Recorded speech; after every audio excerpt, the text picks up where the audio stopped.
energiya tariflarini oshishi asosan ehtiyojmand oilalarga juda qattiq emas, sezilarli darajada ta'sir ko'rsatadi. Bu ya'ni narxlarni, ularni oylik xarajatlarini oshishiga olib keladi.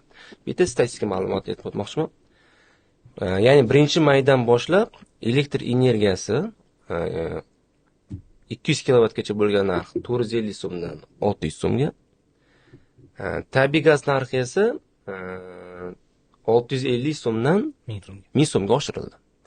Mana shu tariflar narxlarini oshishi ehtiyojmand oilalarning o'rtacha 1 yillik xarajati, 1 yil emas, ya'ni 2 bo'lib ajrataman, isitish mavsumidan tashqari. Isitish mavsumida mana shu ehtiyojmand oilalarning, ya'ni energiya tariflarining oshishi isitish mavsumida o'rtacha xarajatlar 204 so'mga ortar ekan. Isitish mavsumidan tashqari davrda esa mana 30 ming so'mga qo'shimcha xarajat ularga yuklanadi.